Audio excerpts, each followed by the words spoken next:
Menteri Pendayagunaan Aparatur Sipil Negara Abdullah Azwar Anas akan memberi sanksi kepada camat yang kedapatan membawa alat peraga kampanye milik salah satu paslon di Pesawaran, Lampung.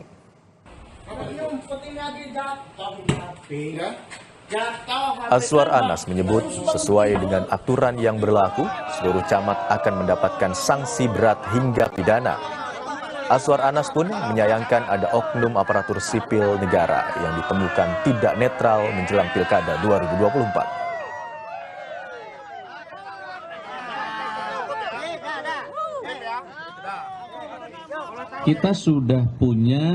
Kita telah menandatangani SKB bersama ya dengan Bawaslu, KPU, kemudian juga dengan Kemendagri dan juga kementerian yang lain bahwa terkait dengan netralitas ASN ini aturan dan ketentuannya sudah amat sangat jelas. Sehingga mereka yang melanggar mulai sanksi paling ringan berupa teguran, sanksi administratif termasuk sanksi pidana.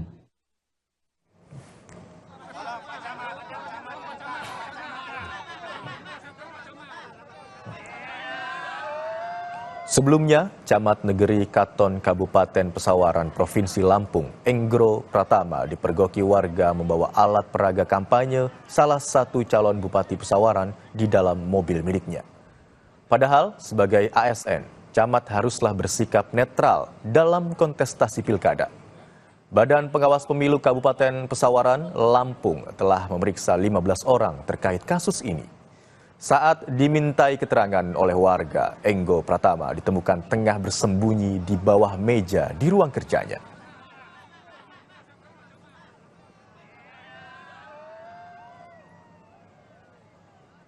Tidur Pak ya? HP-nya jatuh. Oh, itu memang mobil ini yang bapak Pak?